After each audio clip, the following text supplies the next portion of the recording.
Hey you, and welcome to this video where I will help you out how to show completed or closed tasks in ClickUp.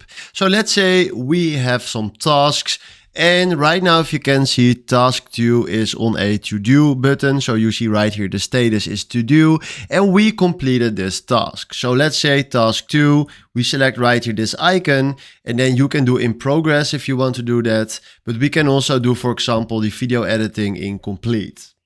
Now we want to find the completed or closed tasks. So what we're going to do is we go right here to filter, and then we filter on status, and then we select right here is, and then you can find right here closed.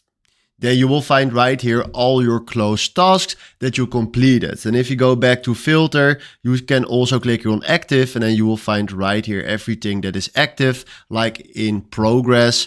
A little bit completed too, because when this ClickUp space is checking right here both, so we need to deselect also the closed right here, and then you see only the in progress task. So keep that in mind. You always need to deselect the previous ones if you want to check one status exactly. But this is how you can see the completed or closed tasks right here in ClickUp. So hopefully this was exactly the video where I was looking for. Thanks for watching and have a wonderful day. Ciao.